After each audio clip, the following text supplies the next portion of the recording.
This is not a marketing commercial type of event. We are not selling timeshares to Boca. We are not giving away samples or doing demos. This is really a place for us to learn and geek out with fellow people who are passionate about the business of live. So we've got an amazing lineup of speakers, and one of the things that Eddie, who is the founder, you may know him, of Amp Live, told me is that what we really want to do here is learn together. So please feel free to lean in, ask questions, meet the people around you. This is, a room of very much like-minded individuals, so I'm hoping that lots of great ideas are going to be fermented and developed by all of us being here today. So I am also very excited to introduce our first speaker. I've been following this guy on Twitter for the better part of, 10 years? He'll tell you how long his career has been, I'm sure, when he gets up here. He works at the intersection of tech, design, media, human behavior, popular culture, trends, and product innovation. I work at the intersection of, the canal off of that intersection in live video and business. But it is my great pleasure to introduce to you the communications designer for Microsoft, Jeff Cullen.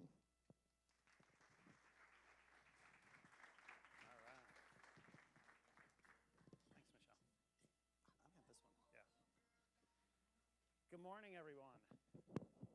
Glad to be here in San Francisco. We get to talk about doing it live.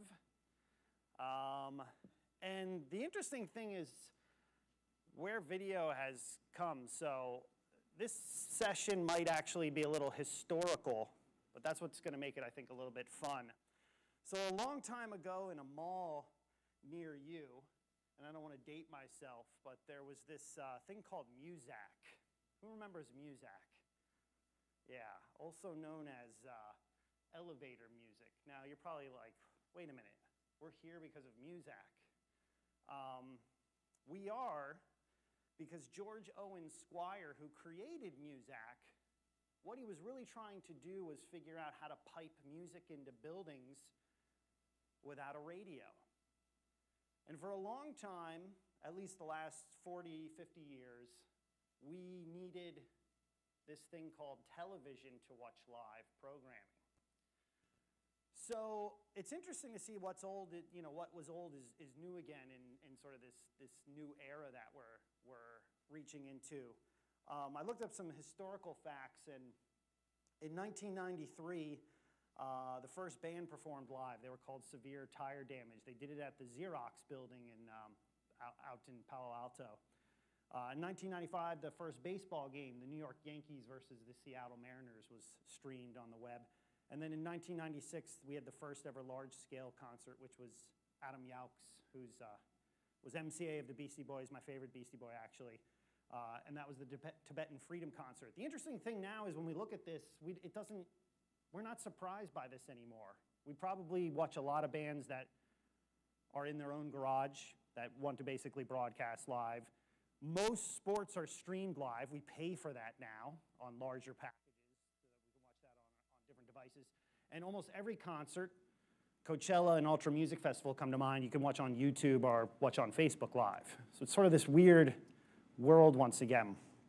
And that brings us into 2018, where we have some interesting statistics when it comes to live. One is that 70% of people watch live content on a device, which probably isn't too surprising. The other point is that we have 40% watch TV live. These are interesting numbers because live programming seems to be the one area that, of course, we talk a lot about it in advertising. Advertisers are able to tap into, but it actually are these moments in time that are really fascinating from the human side of the perspective. And what's been really interesting, too, is a lot of the technology that we now have, we feel like we could actually interact and be part of something larger when we're watching things live. 10 years ago when most of us watched things live, we couldn't interact with that at all. We had no say. It was just sort of like streaming. The interesting thing, too, is we look at where we are in society, most people still want to be behind, or I should say, they want to be in front of the camera. When we think about influencers, the one thing that comes to mind is, oh, hey, this person has a lot of followers, and they will actually record themselves. They'll do video, or they'll actually go live on video and talk about what's happening. What we really want to get at, though, is what's behind the curtain, the Wizard of Oz. Most of us are that probably in this room. We're not in front of the camera, or we play a dual role. We might be behind the camera, we might be in front of the camera. And for a long time, we had people that were sort of split into two. You had the talent that was on camera. I sort of joke around because my wife went to Syracuse University, and any broadcast majors who went to Syracuse in the room? No? The big joke was like, hey, these people would be paid to basically talking heads. The real action actually happened behind the scenes. And that was the control room. Those were the people who were actually figuring out what camera are we going to go to? Is that person's microphone on? Are we going to go to an interstitial? Where's the bumper? How much time do we have till we actually go to a commercial, et cetera? Now, for a long period of time to do that, there was a high barrier of entry. The cost to do that was very expensive. If we think back to 2005, the Foo Fighters did 24 hours of Foo on MTV2. Most of us probably don't remember this, unless we had MTV2, which was a channel no one really cared about. But the Foo Fighters were live basically from the Times Square studio. They did a bunch of different performances. They did a lot of crazy things. They actually sort of slept for a little bit in the Times Square studio before they debuted some of their music.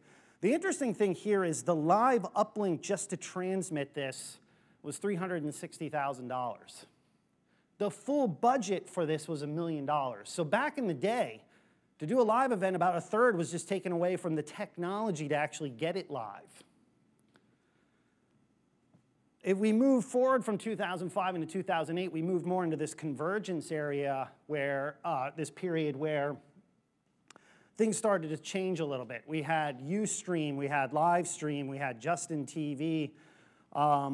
We had the ability to broadcast live through application programming interfaces. Still required a camera, didn't have the mobile apps, but allowed us to try some new things. So we're moving away from that $360,000 uplink fee to things that were a little bit on the cheaper side. And a good analogy for this in terms of why we want to know where we've been so we know where we're going is the music industry. If you look at music, you had a 40-person symphony orchestra that used to create music, which is reminiscent of what live television used to cost. Anyone ever attend Saturday Night Live here in New York City? All right, one person. How many people are on that set that you could recall when the show was live? A lot of people, right, to make that happen. So it's almost like that 40-plus person symphony. Then you move down to 10-piece jazz band, 5-piece rock and roll band, 4-piece punk rock band, 2-piece new wave band or MC and DJ. 1-piece DJ. Now we're at artificial intelligence. We don't even need people. We'd have music programming.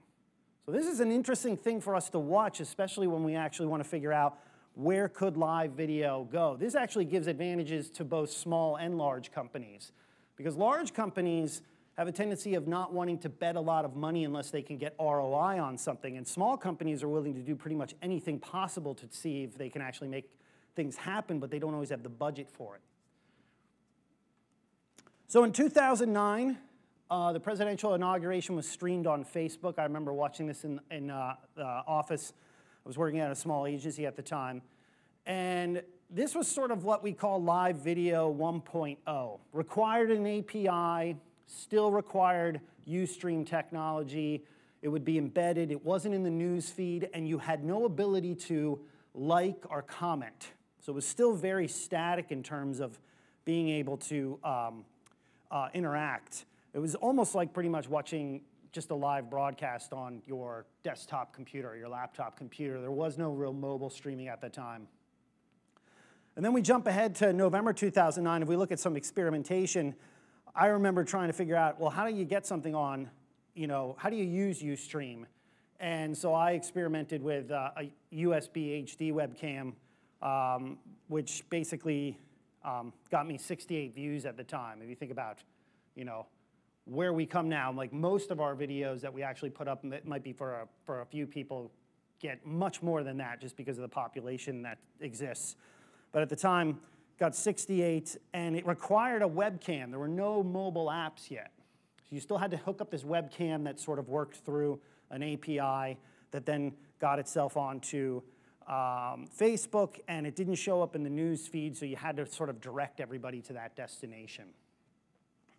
Then in 2012, I bring up this point because we had what was called the rise of social cam. It's interesting to see many of us talk about vertical mobile video now and how exciting that is. What I want you to take away from this talk, at least the examples that I have, is almost everything that you might see now started somewhere. That's almost how creativity works. And back in 2012, there was this app called Social Cam, which actually had filters, and you would actually do things live vertically, which now we basically use Instagram for that. So here's an example of, all right, everyone, it is the 2nd of January. We are cooking away here in the household. So as you can see from this, people will lie. There's some filters that were in that. That was the interesting thing in terms of they sort of had filters that you could put different, there was about 7 or 8 different filters on the videos that existed at the time that we now think is a pretty interesting thing that you could do with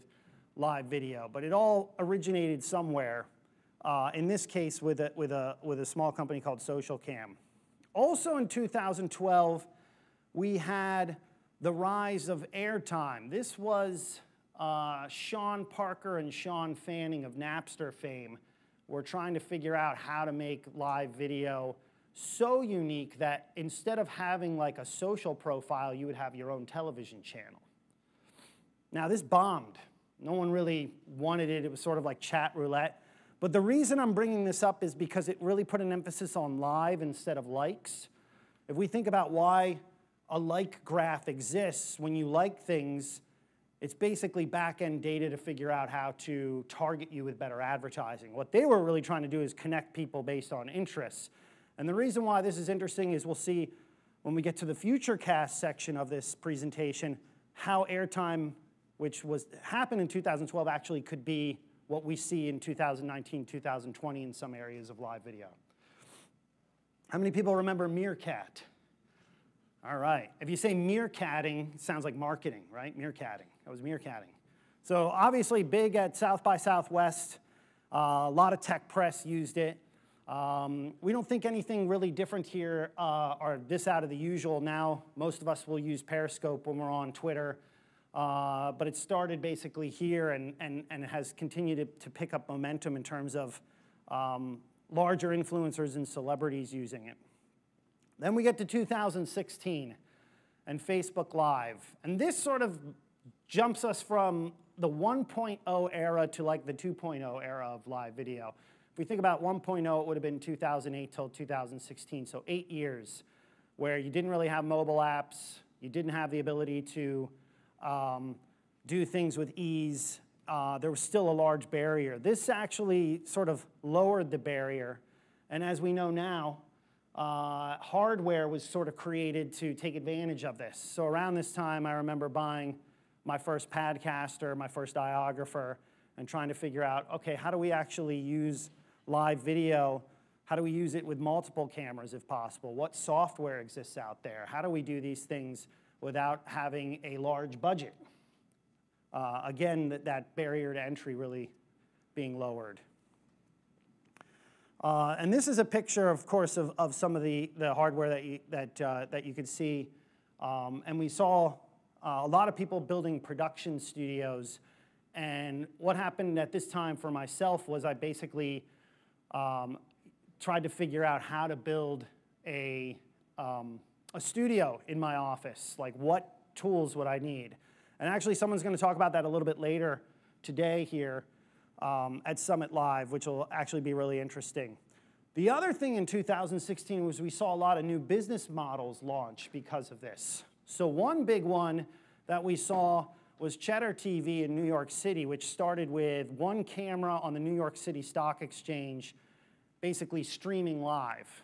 If we look at Cheddar now, they're on like about 15 different OTT providers. They're across Facebook, YouTube, Twitter. They actually are really denting CNBC and Fox Business News. One is because they have a different mindset to how they want to do live with their audience.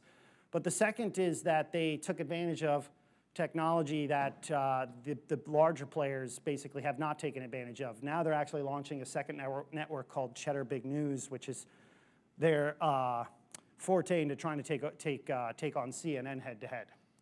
And so this is what sort of live video looks like with some of these new business models. Do you foresee a situation at all where Travis would actually step down from the company, given that over the past couple of years you've seen Uber being named in various lawsuits and in various incidents because of their business? I mean, do you foresee at all an outsider coming in and replacing him, even though, you know, he might be doing a good job in growing Uber as a company, but given all of these issues that are happening inside the company, given that culture is a top-down flow, that this is something that maybe the board could be pressuring the company about?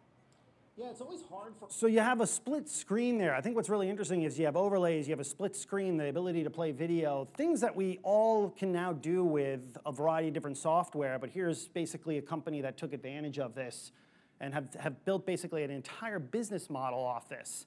So this will be actually interesting to see where live goes in some other industries. Who actually in sports will now try to take on, let's say, ESPN by streaming things that are a little bit different or left of center? We know that the big sports are going to stay with probably the big players, but there's other sports, alternative sports that might be interesting, video gaming, things of that nature. So curious to see where that happens or what happens in that space. Then we go to 2017 and we start to see what's basically happening in B2B, which is this weekly connectivity. B2B sells well when it has insights and education. And some companies started to realize, wait a minute, I have an advantage now of not just doing webinars, but actually having product sessions or product demos or weekly connections, ways to actually speak to my audience. And these act as sort of as complements to webinars. And what you'll see in this case is, again, that sort of split screen technology with the ability to actually run a weekly show to reach, in this case, search marketers, which Bing sort of relies on just like Google.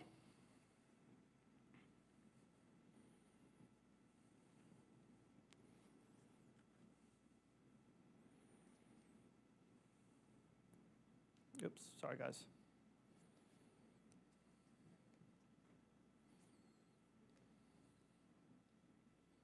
There we go. Again, Ryan, and welcome to this week's episode. And this week, we're going to concentrate on Bing ads completely. So we're going to do a Bing ads brief. We're going to talk about Insider Insights podcast with Francis Donegan Ryan, who actually hosted all of them. Google Import, some new things that are happening with Google Import. The Opportunities tab update that recently happened. So you can even see in this how crude this is in terms of the person tapping the podcast or the iPad actually shakes. Again, really interesting though in terms of wanting to connect with people more than maybe how it looks, especially because this was streamed on Facebook Live and nowhere else. But it's a starting point for many companies. Now this actually exists still on a weekly basis, and it's on 4 different networks as well as the website, which is really almost where I think most people want to start to host things more in terms of getting leads and lead generation. This year also, we, besides the weekly connection in the B2B space, we're starting to see what the terminology edutainment, education meets entertainment. And Amazon's actually doing a really fascinating job here. They have a weekly show on Twitch just for Alexa developers called CNC Hacking Factory. This is actually a really funny show because the hosts basically sort of make fun of their own product, the Alexa, and they sort of make fun of, they use a lot of developer lingo, which developers would understand. And of course, they host it on Twitch, which is their own platform that Amazon owns, but it's showing again that what some companies who you wouldn't think like would use live are now saying, wait a minute, this is a way for us to use live to connect with that small qualitative audience that we're actually trying to reach. And then also this year, next month, and I've been sort of busy on this in between speaking engagements. I'll be in Cannes in France, and we're going to do what's called Microsoft Stories. And this is interesting because we're using a 2-person camera and sound crew, 2 hosts, teleprompters, drones for extra camera angles, bumpers and theme music, and a ton of switching technology. And for, let's just say, if it costs $360,000 to showcase the Foo Fighters, in this case, the cost is under $10,000.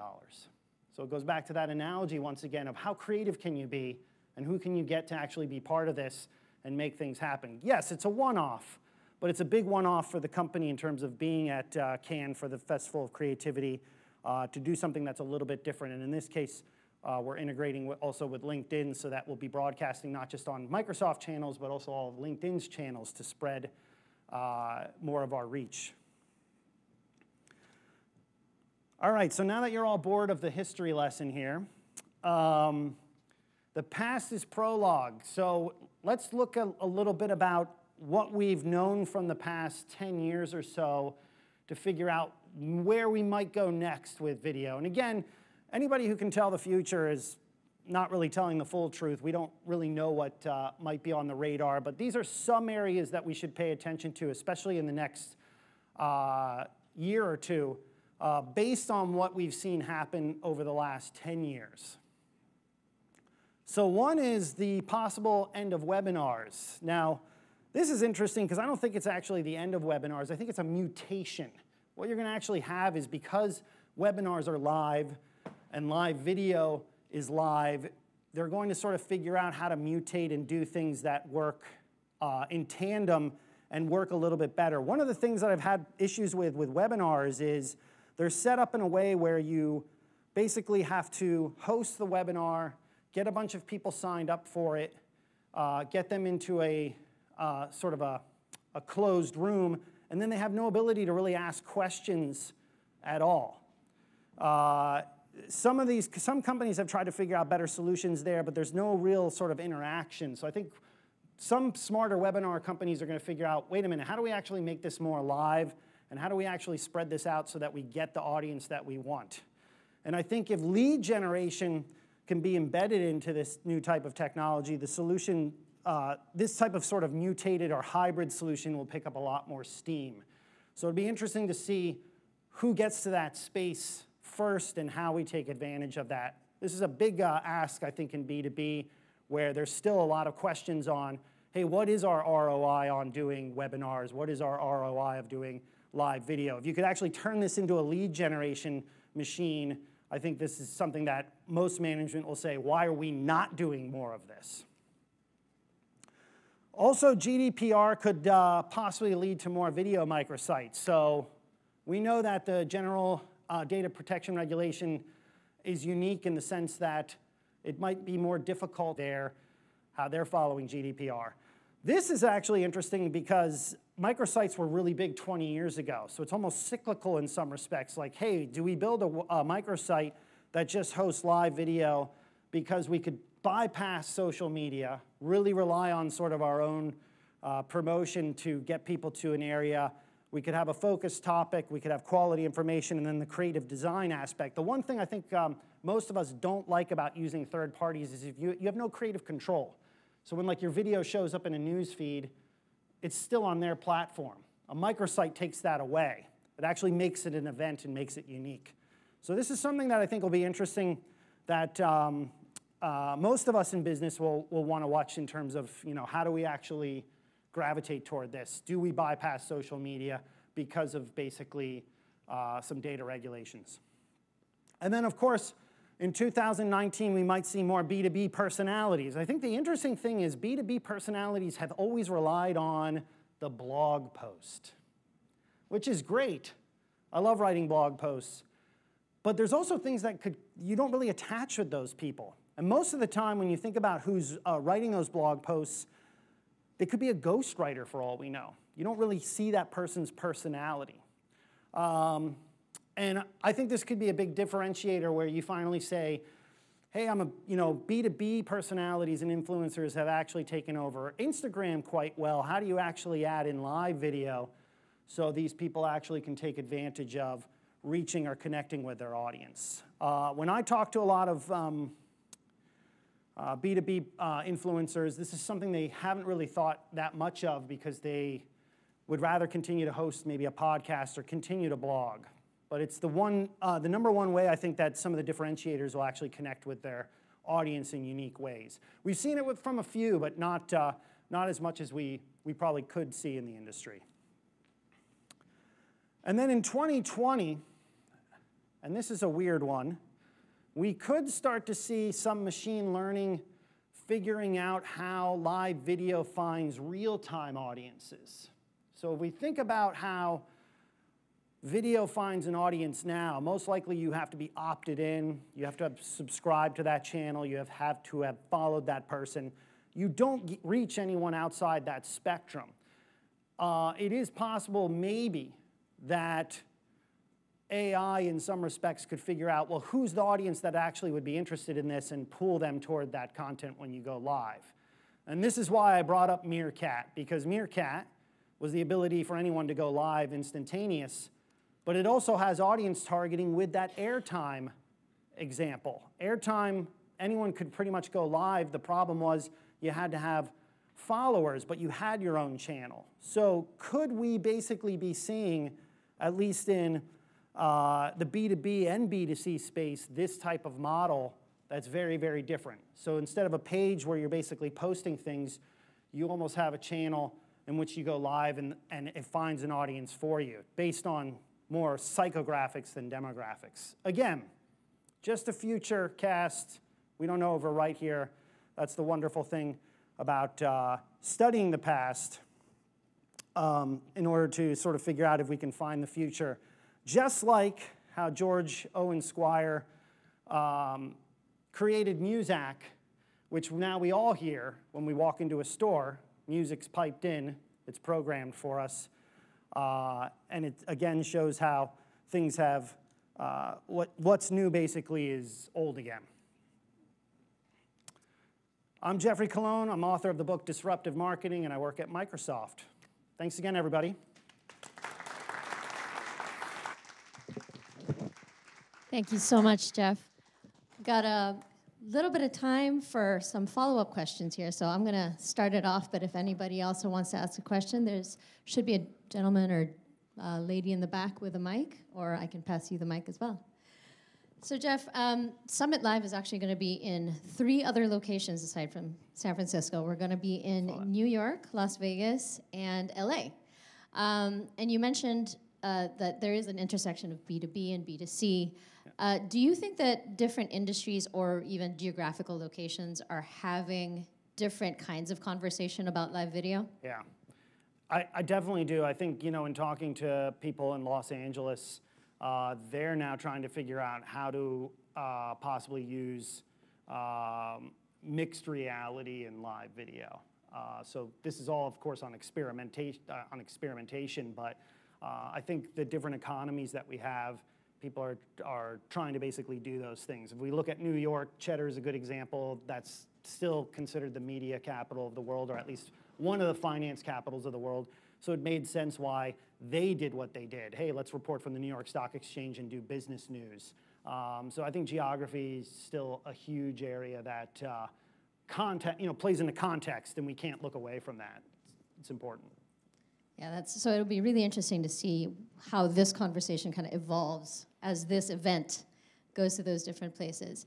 Now, the other thing that I was wondering, you were talking about how costs have gone way down, and it almost gives a lot of opportunity for creativity. Now, I head up client relations for a TV, which is a live stream services company. So this may be a selfish question, but there's always a question of quality versus cost, right? And I think that when I speak with my clients, the two are very much conflated, or we get into this kind of back and forth about, well, why should I pay so much for what I want when you can do all of this with an iPod or, or name your technology here?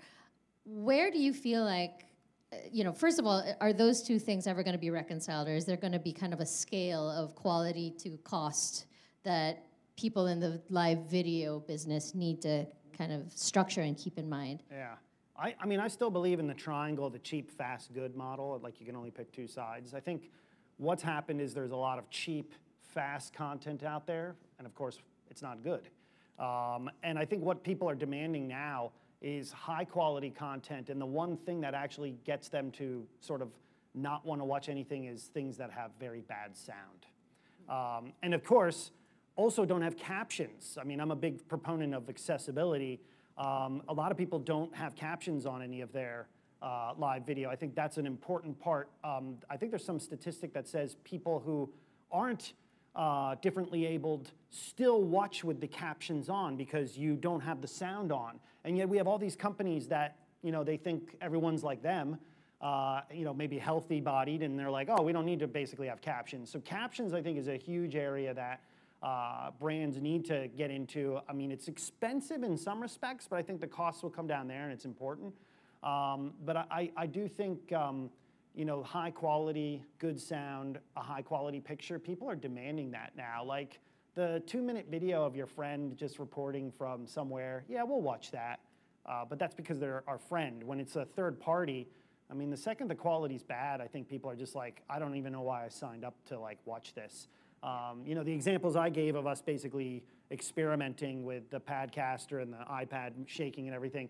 I mean, the reason we did that is because we had to start somewhere. And I think that's the thing that scares brands, is they think they have to do this massive, hey, let's unleash this huge production right away. But it's like learning to walk or swim. You got to start somewhere, and then I think you scale up and start to do higher quality material, which is what most companies are doing. Right, and I think that points to it. Like, what's going on behind the scenes too is that there's probably 2 or 3 people who are championing this inside an organization and trying to justify a budget, and they don't want to say, no, actually we need $1 million only for it not to work. Yeah. So yeah, starting small, scaling up, but making sure the quality is always there and consistent. Yeah, and I think that's where the lead generation tool comes in. Like, if you could actually say, hey, this is an awareness play, but we actually used it to go from top of the funnel to middle to the funnel to bottom of the funnel. I mean, that's music to most B2B marketers' ears, and I think that's what's sort of missing right now. But hopefully, I think some of the providers think a little bit more about that.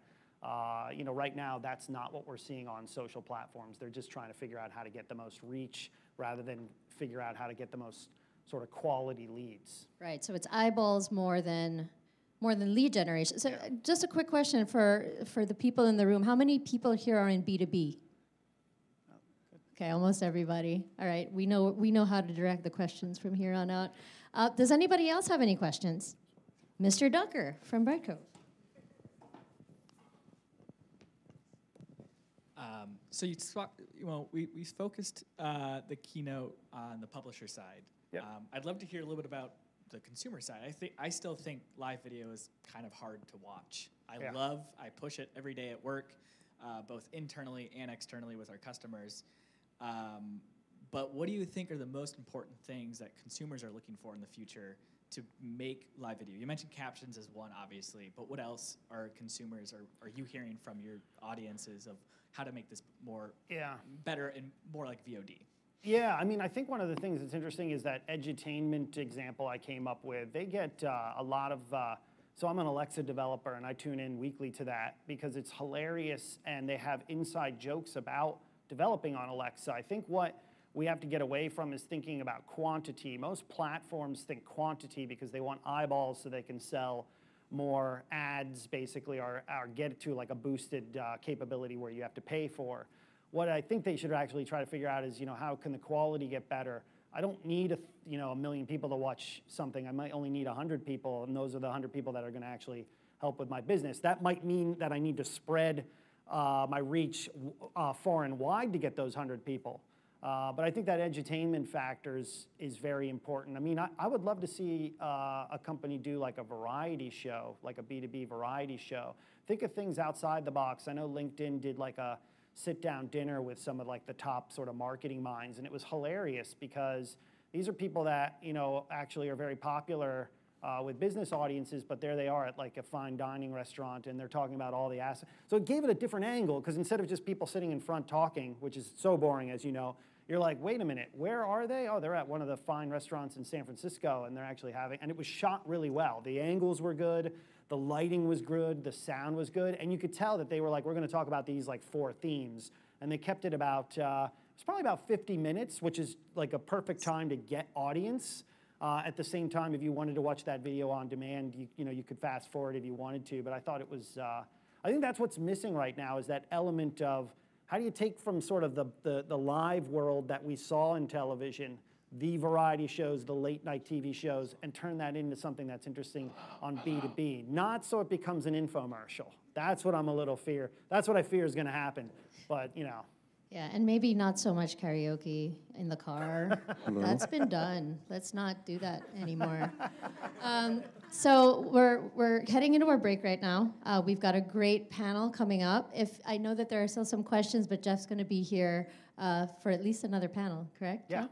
Okay, and also, if you think he's smart, which I do, please tune in to the Disruptive FM. It's available on podcasts, as well as it's a weekly show on Sirius? iHeartRadio. On iHeartRadio. That's right. Well, thank you very much again, everybody. Thanks, Jeffrey all. Coleman. Hey, yeah. Thank you, Jeff. That was a live mic. Mr. Vaca, you have a microphone. Don't give me one. So we're going to take a quick 5-minute break, stretch your legs, get to know everybody in the room, and we'll be right back for the next panel, which will be hosted by our very own Eddie Vaca. That was the first time I did that presentation.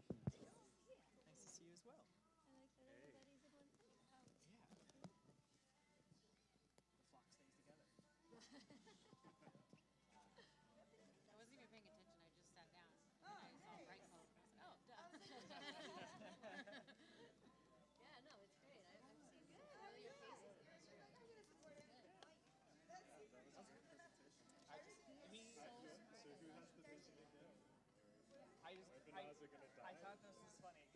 He said everything much more eloquently than I've been able to say. Well, he has a lot of practice. Yeah, I know. But he also, he did a good job of mapping that vision to the actual buzzwords that are going on, like GDPR. Like if I talked about that last week, that would have everyone would have lit up. Yeah. But I didn't talk about that because I just didn't tie I haven't been able to tie my nature to webinars. I've never watched a webinar in my life. I've produced many, many, many webinars. This next panel is totally for you then, because it's like the next generation. Yeah, we're not the iPhone, which is valid, but we're like the Completion rates of 50% because it's like an hour and a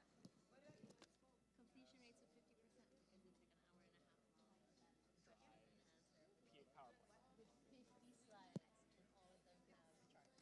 It's like listening to just a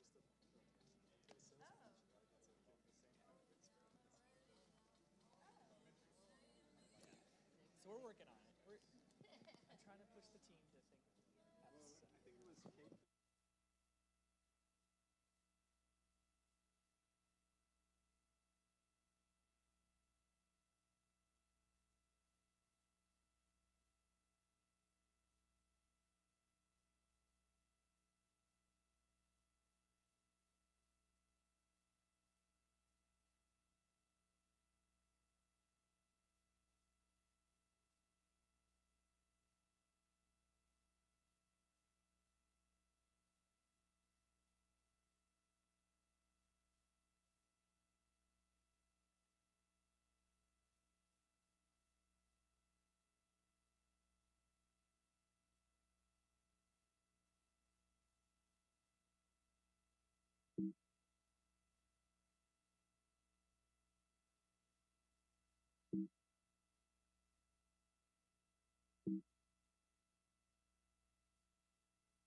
All right, everyone, we're ready to start the next panel.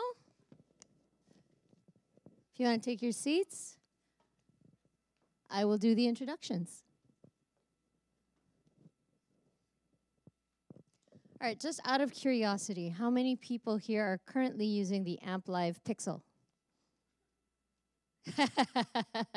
2 gentlemen in the back, thank you very much.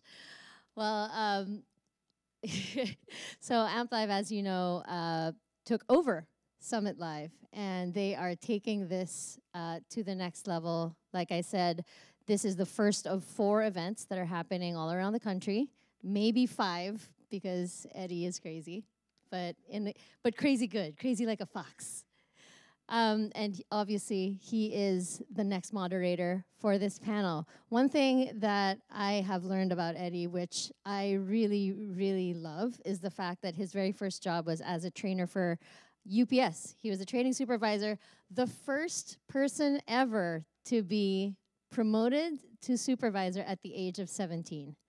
And I bring this up because I feel that his work ethic has seen him through from that stage to this. From a 17-year-old training supervisor to the CEO and founder of SummitLive, and now the organizer of SummitLive. So everybody, please give it up for Eddie Baca. Oh, you guys gonna come with me? Okay, okay. Thank you. Now I got it. Woo! All of us? Wow, after that intro, I don't even know if you guys need to hear from me. Like, there it is, right there, right? I am super excited to be here. As Michelle mentioned, we have an amazing day planned for you all. But more importantly, it's really about where this industry is going. And so we wanted to share that with you guys. So today is about learning, engaging with your peers and your colleagues. Please ask questions, go out in the lobby, grab some coffee, and continue the conversation. This one is really about the original live event. If you guys recall, we all used to dial into conference calls, everybody on the phone. Hey, you there? Yeah, anyone there? It transformed into audio and slides. And now I believe it's in this new influx of bringing video back into it. And it's really live video is really going to take over in that sense. So we put together an amazing panel. We have Nina from Salesforce, Sudeep from Hortonworks, and Fritz from Brand Live. And I'll let them give a quick intro on their own. But Nina, kick us off. Tell them who you are, what you do, and we'll go from there. Awesome. Hi, everyone. My name is Nina Perot, and I run the corporate marketing webinar program at Salesforce, focusing on most of our core products, as well as supporting our global teams with enablement and training and getting kind of their programs up and running. Awesome. Hey guys, I'm Sudeep Mishra from Hortonworks. I'm the Director of Demand Gen and Global Campaigns at Hortonworks. So what I do is I run the Demand Gen Center for Expertise for the company. So identifying leads, how do we acquire leads from target accounts, how do we engage them and convert them, work with the BDRs and whatnot. At the same time, I double up as the webinar strategy lead for the company. My teammate actually runs all the webinar production in Hortonworks. Excited to be here. Awesome. Good. And I'm Fritz Brumder. I'm the CEO and co-founder at Brand Live. And we really wanted to flip the webinar on its head by bringing a live video platform to brands and retailers. And so a lot of our use cases may sound like a webinar, but they're really not a webinar. They're things like product launches, sales meetings, sort of corporate events, brand-based events, and then direct-to-consumer facing events where we have live video of people doing product demonstrations, e-commerce built into that experience, and people can chat and interact and purchase the product. It's sort of like a QVC 2.0 on your website. Awesome, awesome. So here we have it. You have 3 amazing professionals in the webinar space. More importantly, I think Fritz just nailed it. It's not just about webinars anymore. It's incorporating live video into all of these aspects. I'll kick this off to Nina since she's right next to me. Like, tell us how you're using live video. What's important to you, and what are some of the key metrics that you're looking for? Yeah. So for us, we are lucky enough where we have a studio in-house where we film most of our live webinars from. So in that case, it's kind of like a broadcast room. We'll bring our speakers in and get them set up so it gives off this really, really nice presentation to the audience. And for me, it's really important to add that element so that you're not just stuck with that static slide deck and demo over and over again. Granted, yes, we still do that. Not all of our webinars are live from the studio, but we like to be more selective with the ones that we choose to put in the studio, whether it's a bigger topic, bigger speakers, or anything like that. So we look at that, and then we'll measure engagement throughout the webinar. So we use On24, so from that we're able to see how long people have stayed in the webinar, and we're always gut checking that to see, okay, at what point are people no longer finding this content interesting or starting to drop off. Interesting. Is there any data that you can share? I know Salesforce is like, lock and key on everything, but is there anything you can share with where you're seeing like average view times or engagement times, I should say, to when people are dropping off, or is it kind of all over the place depending on the webinar that you guys are producing? It's kind of all over the place. Certainly there are some webinars where people stay the entire time, other times where people drop. But I've also found that it's not as cut and dry, it's not as black and white. Sometimes people have meetings that are popping up, so that score, how long someone is there, it's a good measure, but I wouldn't say it's the only source of truth. You mentioned something a little earlier on, you're creating these experiences with live video, something that you couldn't do with audio and slides, and so you're in this transformation phase of we're moving things into video. You built a studio, Salesforce Live, which we obviously work very closely with Salesforce Live, but to create this kind of environment and engagement point, why did you guys do that? Why did you invest the money in building a studio? That's a great question, and I think a lot of it was in part so we could do Salesforce Live, but we put a big focus on building that integration into On24 as well so that we could utilize it for our webinars and really up-level them, because I think everyone here can agree that the way that the industry is transitioning, it needs a transformation. We're not just going to sit behind PowerPoints for the rest of all webinars. So I think that we wanted to start leveraging the tools that we had to really make a different experience. I mean, that just keys up Fritz and what you're building there, right? Yeah. Like the whole, investing in live, different platforms, bringing those all together. Tell us a little bit more about Yeah, Brand well, I Live. think, first of all, sharing a few data points, because I think people love the data, right, if they can get their hands around that. And we did a 2018 benchmark report, and one of those data points was the average view time for live video is over 20 minutes.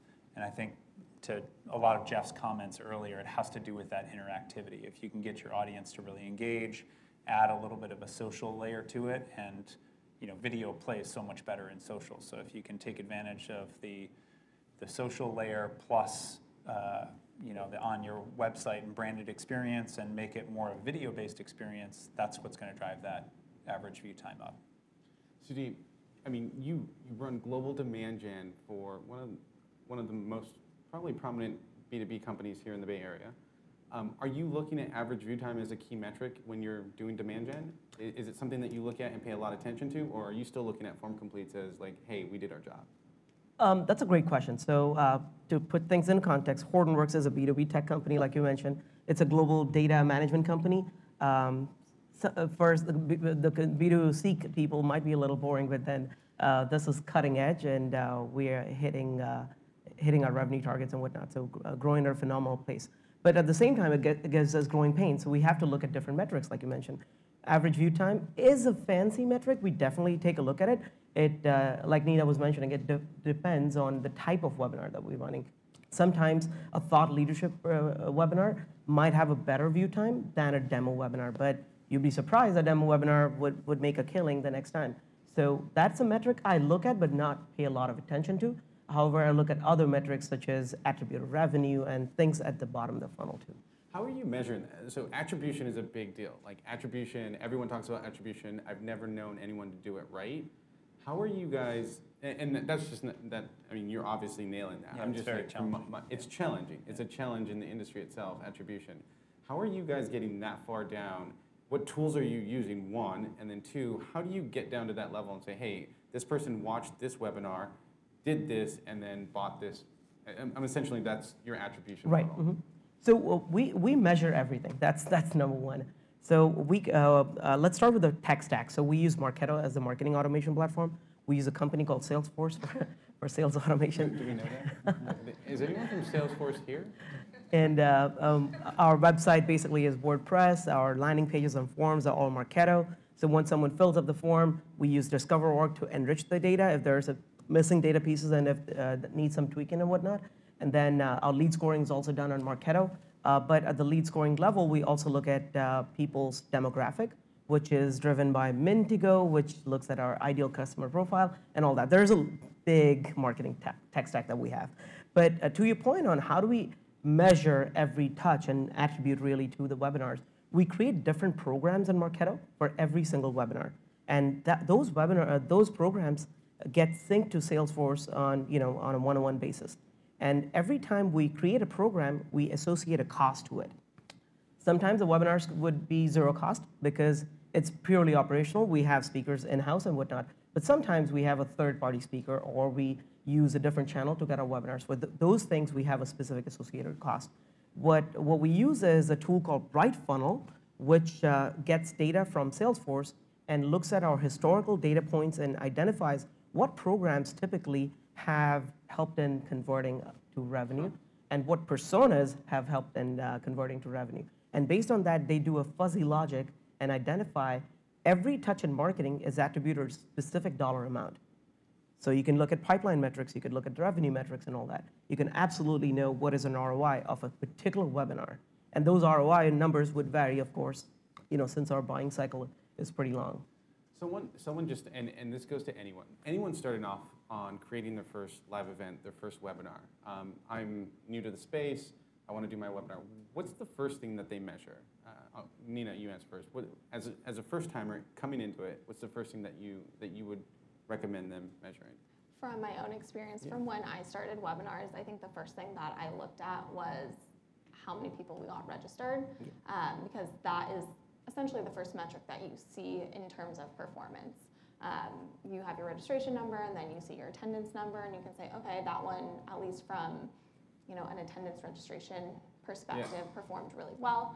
And then in terms of pipeline that's generated and deals that are closed, that comes anywhere from 30 to 90 days down from the webinar, depending on your buying cycle. So I think the first notion of success, I would say, at least for me, was looking at that registration number, but at the same time, that varies on the type of webinar also. If you're doing a thought leadership one, you want a huge number of registrants. But for one that's more bottom of the funnel, like a strict demo, it's okay if you don't have as many registrants as long as it's the right people on the line, because those are going to convert at a higher rate.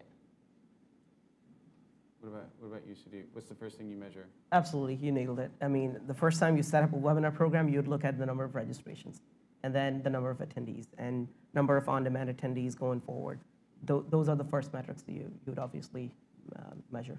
Fritz, and you come at it from a different way, right? So it's not necessarily like, hey, how many people register here, but you have usage on your platform. What are you hearing as like that first unit of measurement? Yeah, well, I think that they hit the nail on the head on the very first measure. But then once you dive into it, I think content creation and what story you are telling, what kind of content are you producing, how do you plan for that ahead of time, and then how do you also plan for a level of spontaneity and liveness to your live video from the interaction from the audience. So typically we'll say an hour worth of live time only requires about 20 minutes worth of planned content. The remainder is dictated by what the audience is interested in hearing. And that creates great content. So that would be the second measure, which has a little bit more of like a creative perspective on it, right? But how good is the content that we just created, and how well does it match our brand? So are you measuring how well people are how well the content's being created on the Brand Live platform? Can you do that? It's all of the metrics together. Like I think Sudeep's examples of how that's driving to revenue, that's obviously your ultimate measure of how good the content was, how good the registrations were, which means the marketing and sort of the pre-planning of what you're going to talk about. Is it a product demo or is it a thought leadership kind of thing? That's your carrot that's going to get people interested. And then your content is going to be the thing that helps people get even a little bit more interested and take action on the next step. And then you hopefully will see bottom of funnel conversion. So the measurement inside of Brand Live would tell you that whole picture. That's an interesting perspective, right? So you're looking at it at a platform level. How do you guys plan for content? Like, how do you create, or what makes you say, let's do a thought leadership program here, and let's do a more top of the funnel product demo here. Like, how do you guys distinguish between doing both of those? Sure, I'll go for it. On my night job, I turn a content strategist as well for Hortonworks. We don't have that person filled yet. So what we do is we have a little high-tech functionally sound Google Doc where we list all the content pieces that we have. When I say content pieces, it's not all the blogs particularly. It's basically some of the meaty content pieces where people would necessarily give the contact information in exchange for the content piece. And then for each of those content pieces, I analyze that and assign them whether it fits in the early stage or the middle stage or the late stage of the buying stage. Also analyzing the content type and then find out where are the gaps. So when you say based on the content gaps. type, is that like video, blog, newsletter Yes. type stuff, Mhm. infographic, things like that? Okay. Yes, that's right. So buying stages, audiences, content types are some of the things, but we have like 20 different fields that we capture for every content. And then based on that, I've tried to find out certain gaps. So if let's say, for example, I have less IoT content at the thought leadership level, I would think about fulfilling that with a webinar, let's say. So you mentioned something there that kind of like boggles my mind a little. You have 20 fields of information that you collect on people. Yes. From one webinar? No, not on people. This is per content piece. Per content. Okay. So you're tagging it essentially. Yes, exactly. This is video. This is IoT. Yep. This is okay. Cool. How robust is the tagging system that leads into the scoring system that then leads into the attribute? See, I told you it was challenging, right? So. Right? So, like, is the tagging super important? Because that, to me, is at the very high level of everything that you need to do. You need to tag it, so at the bottom, you know exactly what drove action. That's a good question. So, it's a little different than the content tagging. It is more towards the campaign hierarchy. So, we have defined a campaign hierarchy where we have a global campaign, and based on the global campaign, there are certain tactics and assets and whatnot. We tag every single asset and tactic. And we can, when we do analysis, we can see that some of the global campaigns, drove to, I don't know, 20 million, just making it up, 20 million in revenue versus something else, which, that's not a fake number. Yeah. So yeah, the campaign hierarchy basically helps us identify what programs, what campaigns, what promotion tactics, channels, everything worked or not. That's awesome. That is very cool. What about you? How's Salesforce thinking about content? Given you guys have so many different Sales Cloud, you have Service Cloud, Marketing Cloud. How do you distinguish between the content types, much to the tagging? Mm-hmm. How do you plan for that? Yeah, so our program, it's kind of crazy in the sense that we do have a Marketing Cloud team that runs their own webinars. We have a Pardot team that runs their own webinars. And then my team handles Service Cloud, Sales Cloud, Platform, all of our industries and all of our segments. So then within each Sales Cloud team, our demand gen campaign managers work with the product marketing team to curate content. And we'll give like high level advice on like, hey, we need more thought leadership webinars. We need more demos for this use case or thought leadership for this use case. But ultimately it is our product marketing team that is developing most of the content. But we do have some members of our own marketing team that we're starting to spin up more thought leadership ones because we noticed that there was a lack for a lot of that. So we've started building webinars that are about how here at Salesforce we build marketing and sales alignment, or how we do ABM, account-based marketing. So we're starting to do more and more of those so that we are getting a larger mix of top of the funnel webinars that get people interested. And then we do still have our more product specific ones because the product specific ones aren't going to appeal to everybody. So we're trying to find that balance as well as introducing larger customer focused trailblazer webinars as well, which is a huge focus for us going forward too. One of the questions that brought up at SummitLive, we focus a lot on engagement. How well is the content being received? Are people engaging with it? Is it important to them? And if they are they able to come back, and can you attribute that to either a form complete, a sale, or something, some sort? How are you guys taking that, and how do you think about engagement on a webinar? So live video is very different. There's so many actions you can take. You can view, you can unmute, you can share this on socials. Webinars, you can ask questions. There's a lot of Fritz said e-com aspects to it. There's form completes. There's fields that can. What are you defining as engagement? How do you define return on engagement? So we look at, since we use On24, we get an engagement report post-webinar every single time, and that'll show the number of questions asked, the number of people that filled out the survey. So we definitely look at survey results every single webinar, as well as it shows how long people stayed, as well as how many people downloaded the resources that we're able to upload in the console as well. So any widget that you put into the platform, you'll get data on afterwards for how much it was used. So that's how we look at engagement during an actual webinar.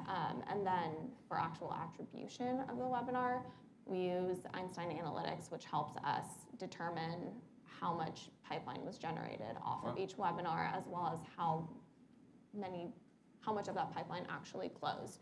So similar to Sudeep, we'll create a specific campaign for every single webinar. So that way we can look back at that campaign ID and say, okay, this specific webinar generated this much pipeline and it closed this many deals. So when we look at our overall webinar program as a whole, we'll take all the campaign IDs for that quarter or that fiscal, whatever we're doing a comparison on, put it into Einstein Analytics and run that report. And you can add additional filters. So you can filter things by product or parent cloud. So we can see, okay, Sales Cloud had the most this year, or the specific product drove the most in webinars. Nice. So we look at it that way so that we can see the actual attribution per webinar. So I've heard 3 tools there, right? So I've heard Einstein Analytics, Mintigo, and Bright Funnels. Bright Funnel. Bright Funnels. If you're not writing those down, you probably should. You have some big organizations using them. They might be worth checking them out. Sudeep, how do you think about engagement? What does engagement mean on your end? How much does it actually attribute back to like the success of the webinar in general? It's a great question. My answer is very similar to Nina's. So we use all these widgets, but one of the things that we have kind of enforced is, folks, you have to use at least one engagement feature every webinar. So it has to be a poll or a survey or resource or whatnot. But there's one more widget that's been very helpful for us. It is the Contact Us widget. We have kind of reskinned it. We have, have an expert to talk to you, whatever, like a typical sales pitch, but people know it. But that works. It goes to our BDR team in Atlanta, and they get an evergreen source of leads, because when we look at our on-demand versus live attendees, we have about 60% of all our viewers on demand. Yeah. So we want to make sure that anyone who comes in on demand, they have an engagement feature which would, tie back to our revenue and whatnot. So if they have a question or something like that, they can contact the BDRs right from within the webinar. Very cool. So it still gives that kind of live aspect. They can contact you. Yes. Smart. Very smart. What about you? I would build on that too. In Brand Live, we have a lot of question and answer, either directly one-on-one with the person, or we have this send a presenter feature. So if there's a really good question, you can hit send a presenter and the person on camera can see it. And then that starts to influence what's happening in as fast of a time as possible, right? So the person asks the question and the person on camera just starts repeating or answering that question relatively quickly with high quality broadcast video. It feels like kind of a delight moment, right, for the customer, because you're responding to them so quickly. The next layer above that, like I talked about with the content strategy and how we would measure engagement, is actually having legitimate moments within your live event that are completely influenced by the audience itself, and make that super transparent so that they know, I'm here with a group of people, we're all watching together, and we're about to influence what's going to happen. So some examples of that, in our own marketing events, first, we always try and have some kind of like hook where we're basically using polling type of widgets, but sort of survey to poll functionality. We'll pose a question in the beginning, the audience will respond to that, and then that'll dictate what happens. So kind of funny versions of that, where we launched a video that had a cake smashed in someone's face during the video, and that was a recorded video asset. So we did a live version of it, but in the live version of it, the audience got to pick which person on the panel was going to get the cake smashed in their face. So it would basically be the equivalent of like, I've got a cake behind Sudeep, and you guys are voting on your phones. And then at the end of this event, I get to take the cake and smash it in Eddie's face because everyone here wants to see that. So Sounds good. Yeah. Text cake. And Yes. Press 1, 2, 3, or 4. We'll get a cake. Exactly. So that would be like the ultimate engagement, right? The audience would sort of lean into that experience. And then there's more B2B examples of that, like in sort of thought leadership type stuff. If you have somebody who's an expert on camera and the audience has a question or a problem or a challenge and they are posing those in real time, that's getting sort of collected into one question, and then the panel is responding to that in real time. And if you have an expert, somebody like Jeff or something that spends a lot of time in the marketing space, and for him to like respond to somebody directly would be huge value to your audience, and so that would lead to kind of ultimate engagement. So you mentioned that you did this first and recorded it, and then you did it live and you engaged the audience. What were the difference in the numbers from live to recorded? I mean, I hope that live wins, but tell me. Yeah, good question. Well, first, actually starting on the cost side. So we produced a 2-minute recorded video that was sort of like an explainer video. And the budget for that was close to 20 grand. And it took like multi-person crew, lots of different sets, lots of months of production planning to make sure that you got all the shots right and had all the production sign-offs and everything, like for shooting on streets, studios, etc. So lots of time and lots of money. The live video was all big cost. It was basically internal people, a couple cameras, like we're talking a few $100 investment if you have the equipment already and you have the people to tell the story. And the live video, the average view time was like 40 minutes or so, and this was the one where the audience was dictating what was going to happen next in the video. And I don't know from a long tail perspective, I bet that the recorded video wins out, right? Because more people are going to watch it over and over. But the live video, from an attribution perspective, was more valuable in that window of time from like launch to about 2 to 3 months in. Totally reminds me of something that we did at Ustream called Abuse the Intern. You got in line to there's this intern sitting at a desk, and all controlled through APIs. You were able to shoot darts, throw things at him, and he just sat there all day. And it had hundreds of thousands of people coming in to abuse the intern. It was amazing phenomenon around it that people actually wanted to inflict pain on someone they didn't know, but it was the engagement aspect. Yeah, those people tuned in for hours. You can do funny and creative stuff like that, or you can take much more business examples. Like we have customers that are taking the town hall basically and flipping on its head and branding that and making it more of like a social experience. And this goes back to Jeff's point that a webinar is going to change. A webinar just like feels and sounds boring basically. Social sounds exciting and interesting and engaging. So if the live video can take all the best aspects of social and engagement, layer that on top of a webinar that has great B2B results, that will probably be the future of I definitely agree with you. I think webinars today are in the forefront to take live video to that next space. I think Cisco put out a report by 2020, something like that. 90% of the internet is going to be video based. You guys have audiences that are tuning into your product demos, into the thought leadership pieces, and that means more on when I can see you, when I can sit here and look in your eyes.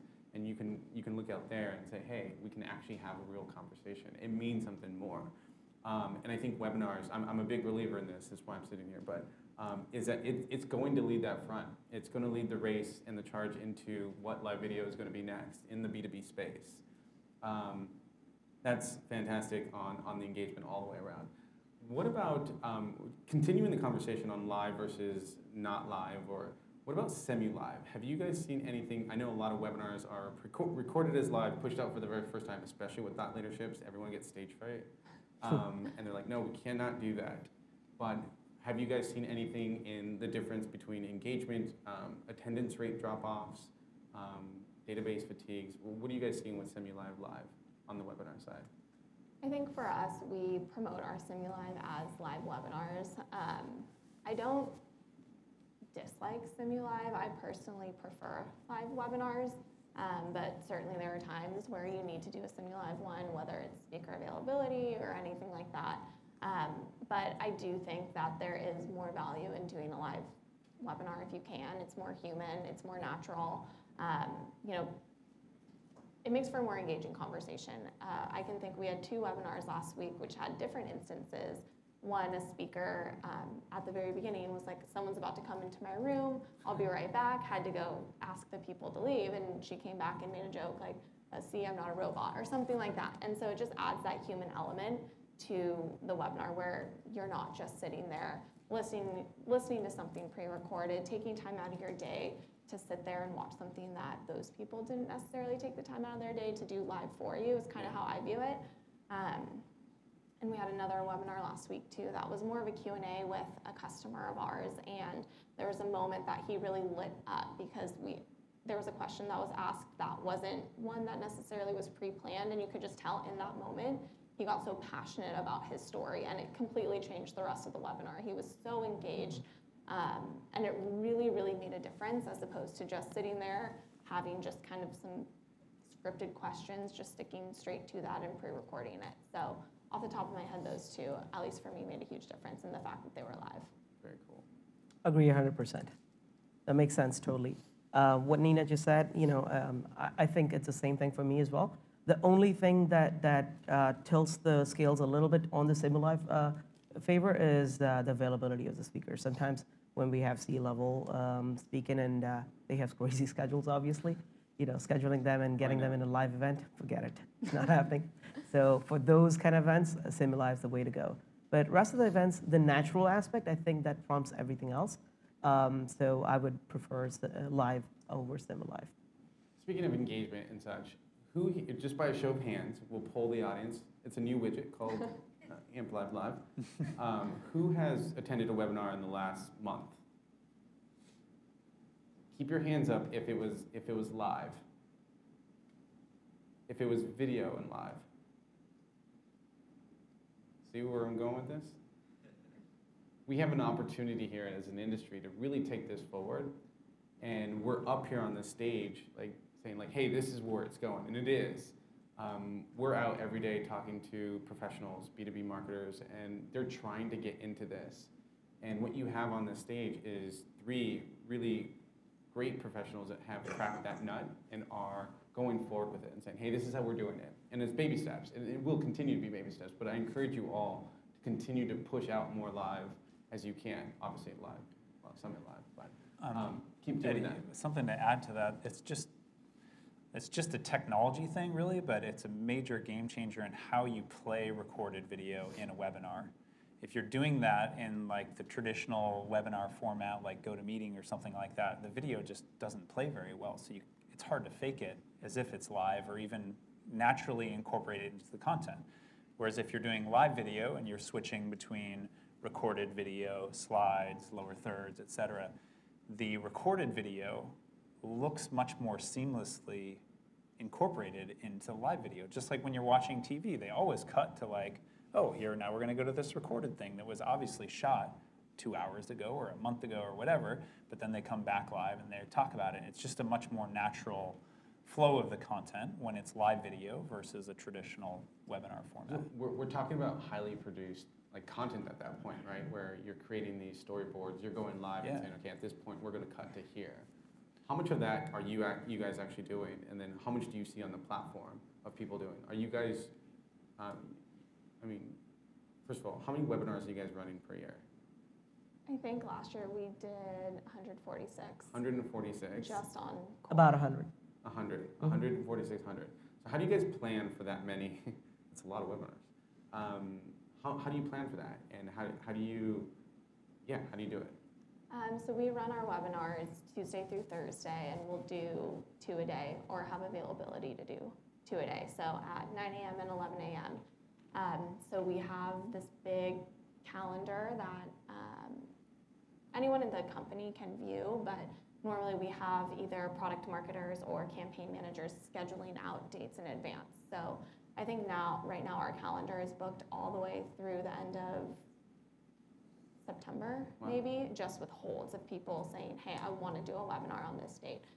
That, is in flux. Sometimes it changes, but that's where we get everything scheduled out. And then for each individual webinar, we use Quip for a webinar brief where we get all the details that we need from the campaign managers and product marketers. So then we use that to actually get webinars up and running. So yeah, we have a very, very long tail ahead of us, but I do think that we tend to see webinars being put into production about a month ahead of time. Sometimes less, sometimes more, dependent on when the content is ready. How do you plan for that? Very similar. So we use a Google Doc again, a Google spreadsheet. We share with the entire company. And we list out all the webinar that's been proposed, or the webinars that we think from a demand gen and a campaigns perspective, just based on some of the content gaps that we have. And we put that in there, but what's an important thing is we define the release schedule of those webinars based on balance of the content type, balance on who the audience is, balance on the type of the themes that these webinars are talking about. So a case in point, we don't want February to be all IoT, for instance. We need to make sure that every audience is getting the right flavor all across the time. So that's something we try to capture. But we also, from a planning perspective, we templatize everything. We use Asana for a task management system. So we have a big webinar template in there. Get speakers headshot, get the bio, get the abstract, things of that nature. It kind of keeps us honest and make sure that the webinar producer knows what the tasks are, who to assign, make sure the social media posts go on time and all that. Very cool. Yeah, I think there's a lot of like planning and production and producer type of tasks that need to be done, but then just being able to pump out a lot of live video content or webinar type content. I think the studio concept is a trend that we're seeing. Either a physical studio that people can just like walk in and go live. That's been a trend for a long time. Every brand has said, we have to figure out how to be a media company in the future. And so creating a studio that they can just like walk into, produce their own sort of mini TV show / webinar type content, that makes it much more turnkey and just ready to roll. Yeah, you have two big tech titans that are producing a ton of media every year, right? Yeah, exactly. And everyone's a media company these days. Yep. It's insane. They're giving me the 10-minute rule, so dang it. All right, so we talked a little bit about your tools. I'll throw up a layup for you guys. Where is this, in your eyes, what are you most excited about in the next 12 months with live? You want me to go first? Sure. I think it's only going to continue to grow. I mean, even when you just look at the webinar industry on its own, the amount of people that are using live videos in webinars is increasing year over year. I think it's at about 22% of webinars right now are using live video. So I think it's only going to continue to go that way. I don't think the concept of a webinar is dead or is going away anytime soon. Apart from an actual event, that's the best way that you can really reach your customers or prospects or a large number of people. Yeah. But I do think it will go through a larger evolution of becoming more focused on live video, live streams from studios, and continue to traject that way. I just learned about GoToMeeting Stage. Are you guys familiar with GoToMeeting Stage? Yep.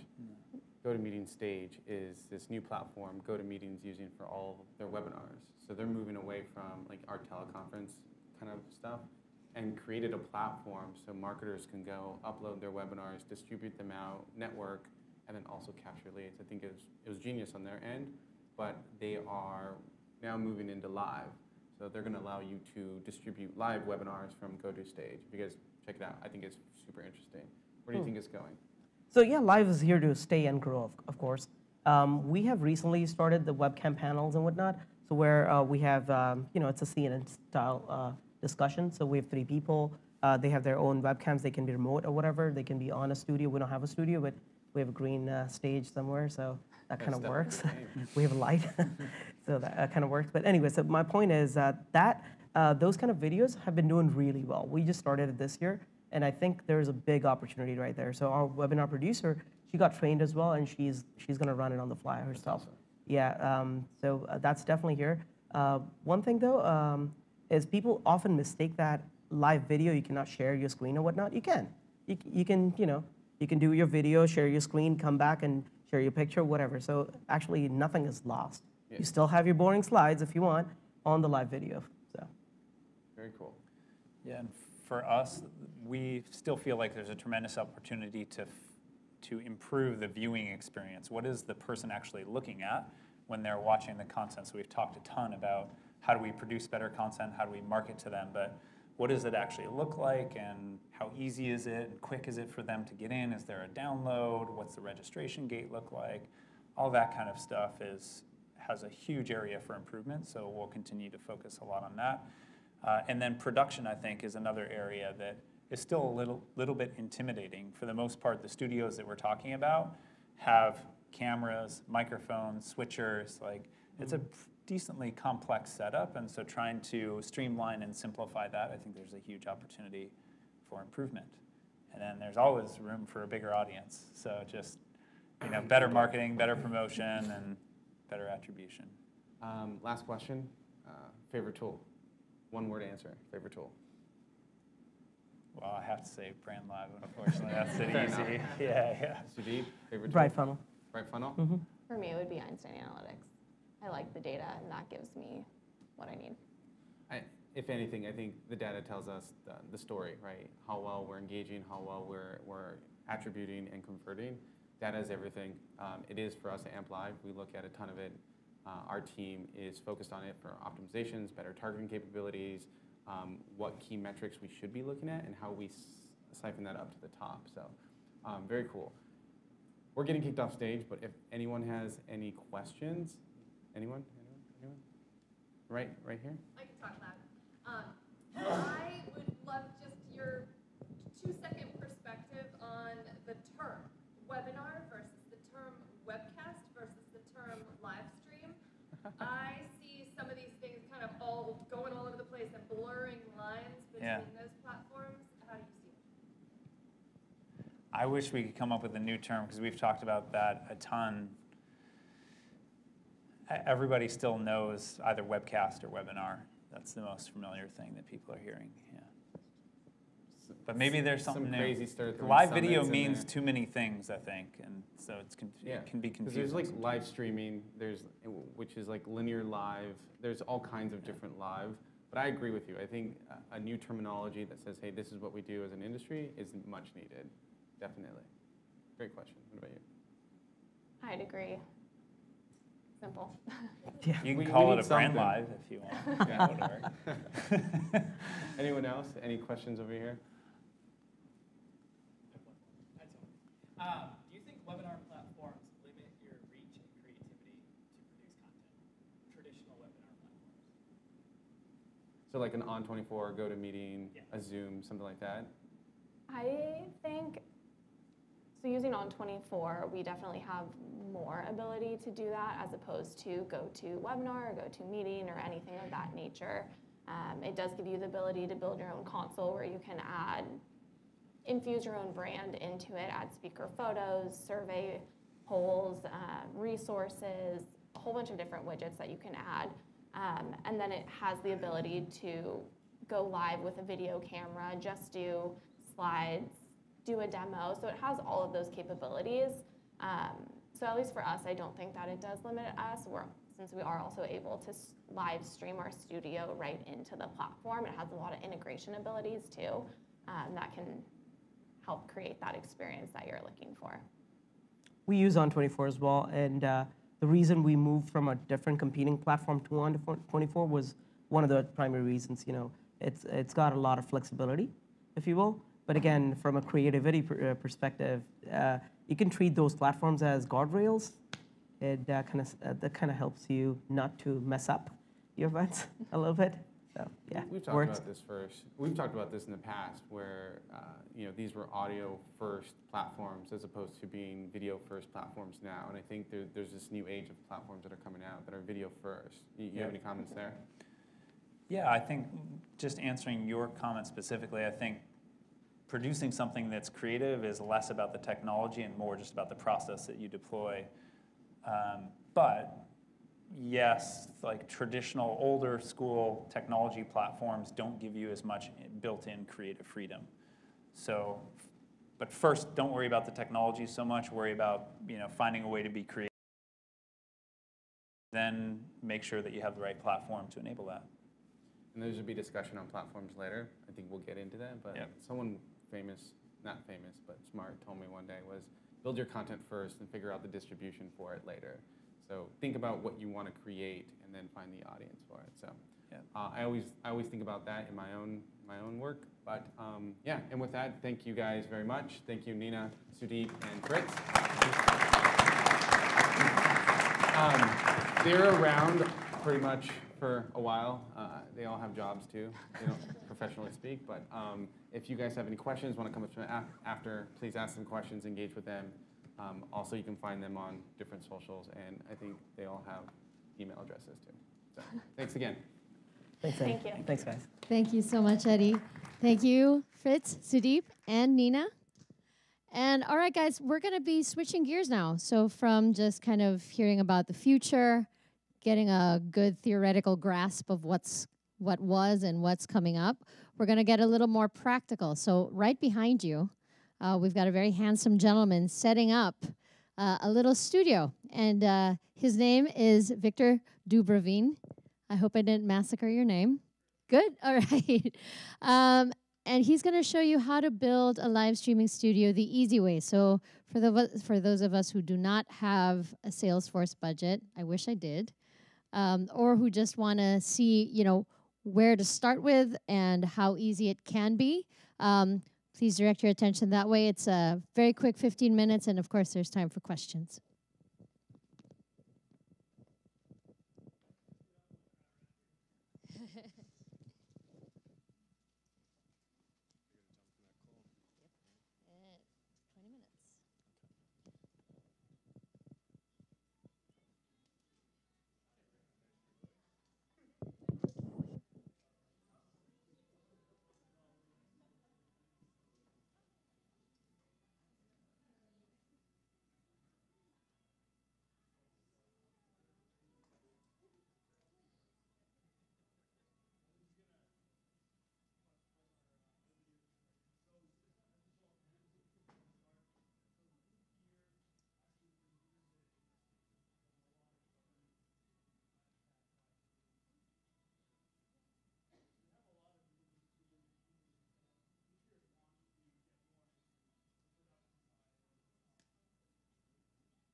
Will have better quality than your USB camera or your cell phone because you can zoom, you can kind of blur out the background. It just looks nicer. So even if you only have $200 budget to spend on a camera, please buy something decent.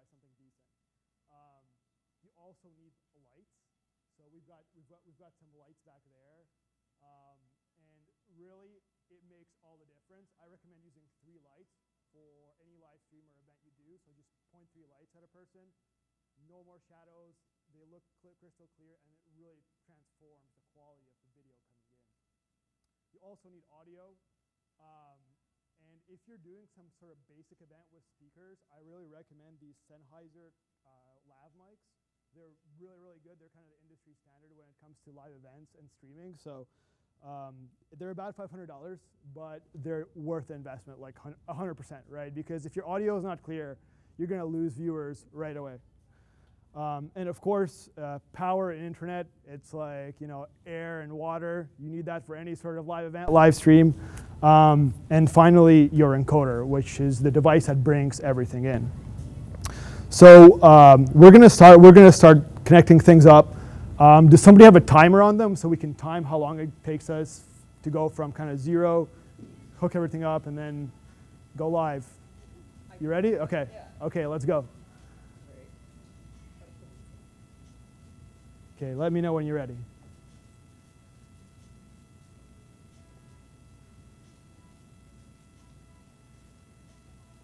So we're going to be showing a fairly basic webcast. So we're just going to use one camera, and we're going to bring in this presentation into our live stream as well. So it's kind of a standard webcast product launch type thing.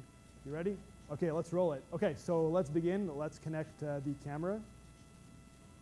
And this is the back of our encoder. This is the Pearl Mini.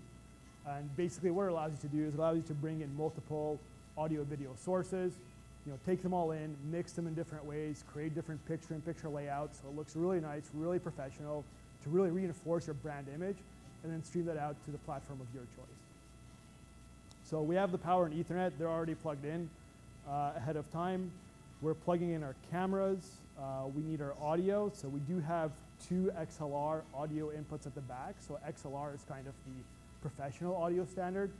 If you're using more basic microphones or some sort of audio equipment, there's also a 3.5mm microphone jack at the back that you can use if you have something basic. Now for video, we have the 2 HDMI and the SDI input. HDMI is what you see on all your computers, projectors, kind of consumer camcorders. SDI, if you have a camera with SDI out, it's a really good camera, right? So these are professional cameras. And you can plug any of those inputs in. Marta, thank you for setting up the lights because it's going to look so much better with that light. It's just one light, but trust me, it's going to make a world of a difference. So we have everything hooked up. We also went ahead of time and we configured a live event on YouTube Live. Now we're using YouTube Live for this, but really you want to reach your audience everywhere where they are. So whether it be Periscope, Facebook, YouTube, you want to be everywhere. So I would really recommend either multi-streaming to all of those at once, or using a product like Switchboard Live, which is what we're using for this event. That allows you to kind of send one stream and then replicate it across all your different channels and pages. So you really don't want your audience to come to you. You want to find your audience where they are. So we plugged everything in. There's a front touch screen that allows you can come closer and take a look at this. It allows you to monitor everything that's going on. So we have our camera and our presentation feed. And I'm going to press start. So we're going to start, and there should be a bit.ly link. We are live. There we go. It's started. So if you, can I click on this link, Marta? Should be able to, right? There we go. So let's see. This is the stream that we set up to YouTube. It's still loading. I think you got to give it a bit of time. So a lot of times when you start your stream, you have to always realize that your viewers can be like a couple of seconds behind you. So this, did you press start on the stream, Martin? Okay, there it is. Yay, perfect. So there you have it. We did a kind of basic picture-in-picture stream. If you're using an encoder like this, I really recommend you don't use softwares because if you have a mission-critical event like the one here, you don't want to be in the middle of a Windows update and have the whole stream hang. By the way, how long did it take? 252, yeah. So there you go. It's really not that hard, and you really don't need to hire a crew of people to do this kind of thing. If you have the right gear, it's really a piece of cake. So that's kind of sums up my entire talk. I hope you guys enjoyed it. We'll have another one after lunch that where I'll talk about the difference between streaming from your phone, software, from different types of encoders, so that would be interesting to you as well. And I'd love to hear any questions you guys have. Thank you.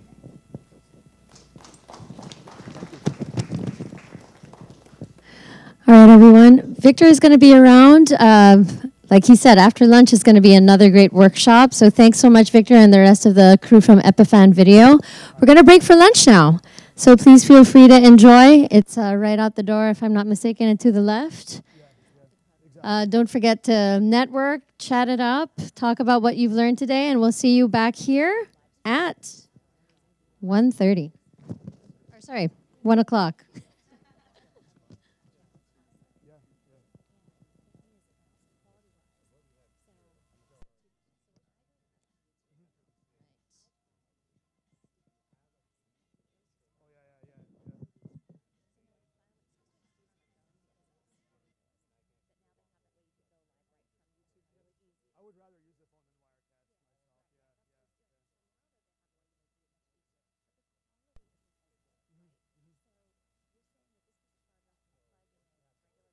That's right.